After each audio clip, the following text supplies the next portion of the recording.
Welcome to Samba Samba. Enjoy the video. You start by confirming the airline's policy. Some flights allow Wi-Fi while cellular remains off. Next, enable airplane mode to silence cellular transmitters. This prevents interference and keeps you compliant. Once done, manually turn Wi-Fi or Bluetooth back on so your device can see onboard networks or paired hotspots. Make sure to disable carrier data. That forces traffic over permitted links and avoids surprise cellular roaming charges while keeping radios segregated for safety and compliance. You now choose the airline SSID or your personal hotspot from the Wi-Fi list. After selecting it, follow the captive portal, enter credentials, or buy an internet pass with your card or voucher. This step authenticates you to the provider.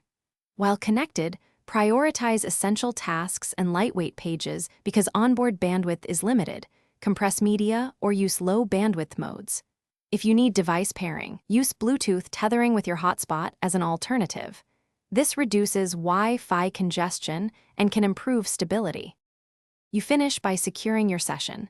Enable a VPN if available and stop background sync to reduce data use and protect privacy. When the flight ends, turn off airplane mode to restore cellular service and confirm billing for any in-flight purchases. If you encounter no internet, try the classic fix. Toggle airplane mode off then on, forget the network and reconnect, or restart Wi-Fi.